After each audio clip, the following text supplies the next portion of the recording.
We are getting close. The men's 100 meters. And Hannah, you're going to tell us about the man who may be the best sprinter this country's ever had.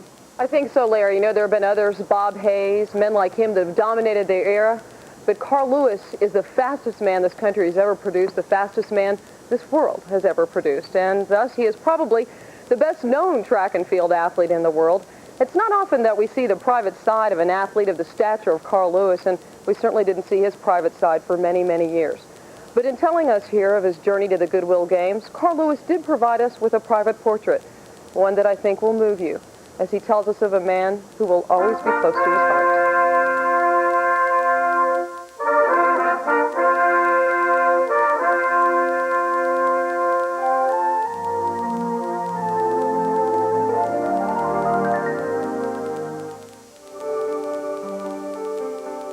In my journey to the Goodwill Games, I, of course, still feel my father's presence.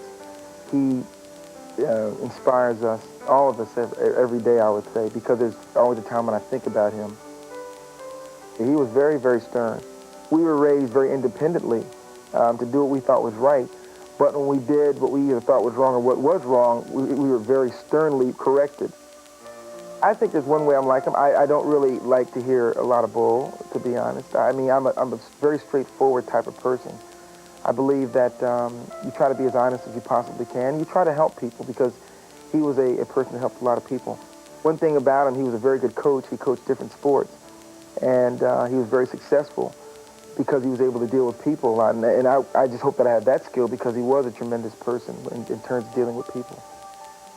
My father had a very strong will and a very strong attitude, and of course he knew that cancer was there and what was happening. But he was able to continue to transcend a very positive attitude in order for us to continue to move on. It's kind of interesting that we're back here because the last international meet competition he went to was the Goodwill Games 4 years ago. I was looking at some video before I left for New Jersey for the funeral, and I saw the 100-meter final at the '84 Olympic Games. And it showed me, of course, crossing the finish line, and it showed my parents in the stands cheering and happy and a very upbeat situation. And I saw this joy on my father's face. And basically, when I saw that, I had this feeling of wanting to give him something back that would be everlasting. I just decided to take the gold medal from the Olympic Games. And it was interesting because I did put it in his hand, and his hand was cupped almost to take it at the time, and the last thing I remember is of course seeing the medal, and he had his little official's pin because he was an official. He always enjoyed that, and he had a watch we'd given him before. You know, it was really a peaceful time. Every race that I run is kind of an inspirational race because I can't talk to him anymore, but I can communicate with him through my competition, through my actions. And I just want to be the best that I can be for that reason.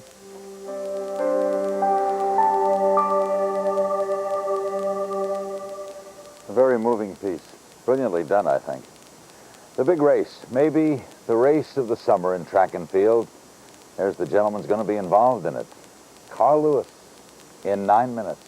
Don't go away. We're going to go out to Husky Stadium, and this is going to be something else. Here's Bob Neal. Robert? Larry, this is the most anticipated race of the Goodwill Games. The most anticipated race from my point of view this year. It is Carl Lewis and Leroy Burrell. Now, there are some other fine competitors in here, but Craig Masbach, everybody talking about Carl Lewis, Leroy Burrell. We were at a news conference the other day. They're good friends. They connect to Houston. They connect at the Santa Monica Track Club. Carl Lewis holds the world record at 9.92. Of course, the Ben Johnson victory was discredited because of the drug abuse, and Carl Lewis holds that record at 9.92, and Leroy Burrell has times of 9.94 and 9.96, and it is the match race of the year. Well, they're doing the wave here in the stadium. If this was a boxing match, it would be on pay-per-view. But the thing about it is, all year long, these guys have been looking forward to it. Even though they train together, they have the same coaches in Tom Tellez and Mike Takaha. As we look at the back of Leroy Burrell, and what a strong man he is, they want to run this race. They want to see who is the best this year right now. Leroy Burrell came from the Philadelphia area, went to the University of Houston because Carl Lewis was there. And in 1989, Leroy Burrell at the Athletic Congress meet sets his personal best. And it was run on his home track in Houston. Carl Lewis was in the stands watching. He had a political gripe with the Athletics Congress, but this was when Leroy Burrell really had his coming out party. A 9.94 for Leroy Burrell. That is his best ever. Carl Lewis' world record is at 9.92. Now, when you look at the tail of the tape, they are different sizes. Lewis 6'2", Burrell only 5'10". They match up well. Lewis has won. What's it like? I'd say it more than anything, it enhances our races because we both know what we're going to do, and we both know that we're the two best people out there, and due to the fact that we're friends, some of the anxiety that a person in my position may feel isn't there. So I think I'm capable of running the best of my ability, even against Carl. You know, you expect, Craig, that Leroy Burrell and Carl Lewis would be adversarial, but they are the best of friends. Will that affect the competition here? Burrell calls Carl a friend, but he gets a little tired of being compared to Carl Lewis. He says he wants to establish himself as an individual. Carl has sort of shielded Leroy up to this point. Now it's head-to-head, mano a mano. This 25,000 crowd is excited. Many are on their feet as they're about ready to meet these competitors. It's not just Lewis and Burrell. Mark Witherspoon of Santa Monica Track Club, also a strong runner. From Cuba, Andrés Simón is here, a good runner named Galkin from the Soviet Union. And let's meet the competitors for the men's 100 meters. In lane 1, number 133, the runner-up in the Soviet National Championship this year, Pavel Galkin.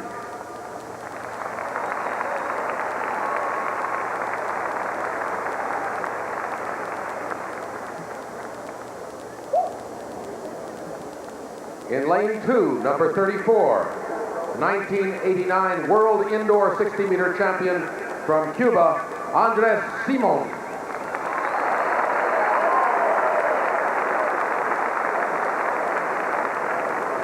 In lane 3, number 297, the 1987 USA national champion and 1990 runner-up, Mark Witherspoon.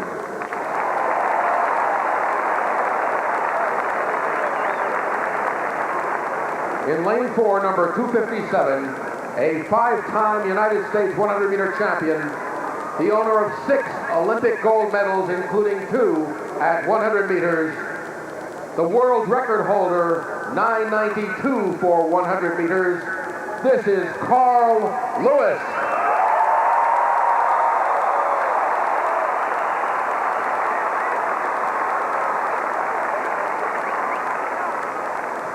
In lane 5, number 213, the 1989 U.S. national champion, the fastest 100-meter in the world last year, and thus far the fastest 100-meter in the world this year, Leroy Burrell.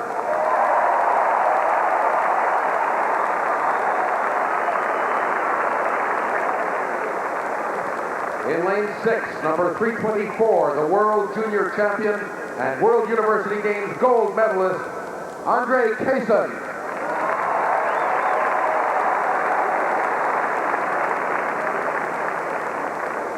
In lane 7, number 267, 1989 National Collegiate 200-meter champion, 1988 Olympic finalist, Dennis Mitchell.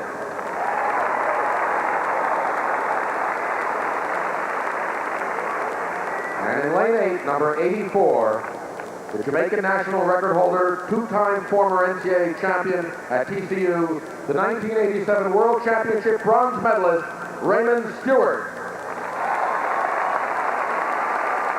Stewart, by the way, number 1 in the world last year, been off his form a little this year. Late arrival last night. Officials thought he had pulled out of the race. Of course, he's here. He's in lane 8. It's lane 4, Carl Lewis, lane 5, Leroy Burrell. Carl's been very distracted. He's been promoting his book, but he's a great competitor. A lot of people think, hey, he's a guy with a lot of natural talent. He's not a great competitor. He can win easily. Every time he's been up against the wall, he's always responded. A world record in the indoor long jump when he was behind Larry Myricks was one of those cases. The weather favors Carl also. It's cool. Leroy Burrell has that big muscle mass. It's harder for him to get going with weather like this. Last point, I think, is if these two guys are looking at each other too much, Mark Witherspoon could sneak away with the victory. Lane 4, Carl Lewis. Lane 5, Leroy Burrell. 2:13 is Burrell, 2:57 Carl Lewis. Burrell has never beaten Lewis. It's a good start. In the middle, in the blue. Lewis and Burrell. Cason got out. So did Simón. It is Burrell and Lewis. It looks like Burrell.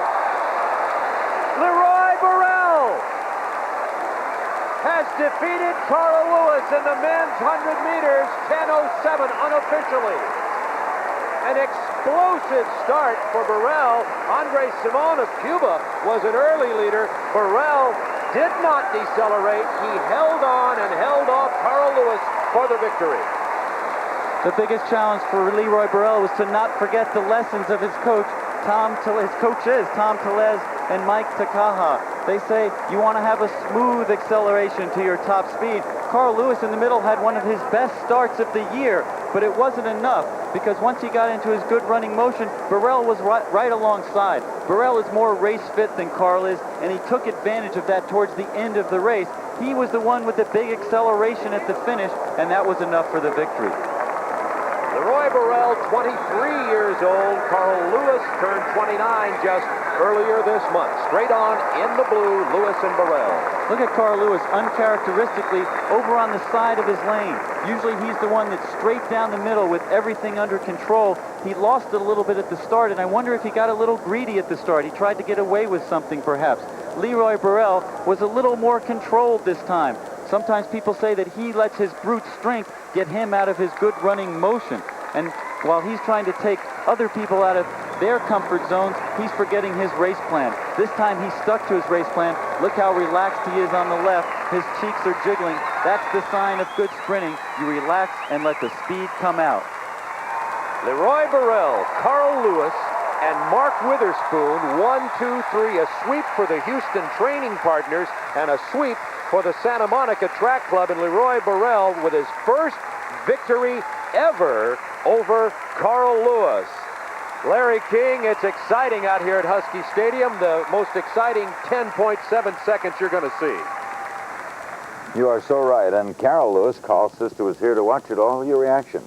Well, I thought it was a great race. I think one thing we always say at Santa Monica Track Club is that as long as one of us wins, it's good. I think Carl didn't run as good a race as he could have, but running against Leroy Burrell the last 2 years, he's been the #1 sprinter in the world. Not a slouch to lose against. No disgrace today. Definitely no disgrace. I think they've got a long summer to go, and I think they'll both run some fast times. Thanks, Carol. Carl Lewis, Burrell wins it. We'll be back with more. I'm Larry King with Hannah Storm and Nick Charles in Seattle. Stay right there. Carl Lewis in a time of 10:05. Carl Lewis at 10:08. Mark Witherspoon was third at 10:17. And Craig Masbach, it was much what we expected in terms of the finish. Burrell really holding his acceleration. What a great race. Burrell destroyed his knee long jumping in 1986. They said he would never run again. One reason he's been able to come back is because Carl Lewis has helped to coached him perhaps all the way to this victory over him. Let's pay tribute to Carl. I don't think this is a changing of the guard yet. Carl is still going to be around. As soon as he pays more attention to racing instead of riding, he's going to be ready to run again. And Carl Lewis and Leroy Burrell are with Dave Sims right now.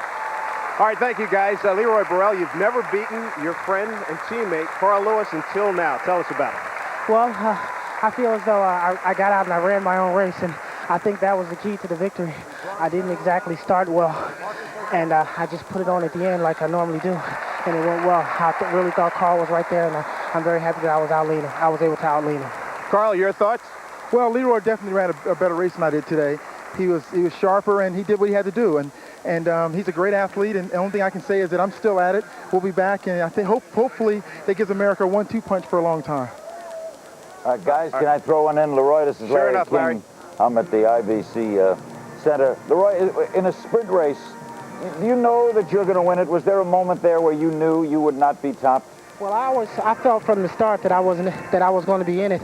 I didn't get my characteristic start, but I was very happy with the end. You know, I've always feel that I'm always in a race no matter where I am, and I'm very happy with the results. Right before you started, did you have thoughts of the fact that you'd never beaten Carl? Well, I wouldn't say, I'm sorry, I didn't really understand you, but I think it was excited. Yes, I'm very excited. I'm excited more of the fact that I was able to adjust to all of the pressure and run my own race. That's what I'm really excited about. Carl, I know you, part of your stop on your book tour was our show. Do you think the book tour has affected you? Well, it doesn't matter, Larry. When you accept responsibility, you accept the whole package together. Regardless of what I did today, tomorrow, or any other time, Leroy ran a tremendous race, and he deserves to win today. And the only thing I can say is that I'm going to keep at it and keep running, and I feel that I have better races left in me this summer, and we should expect some great times. Thanks a lot, both of you. Thanks, Dave.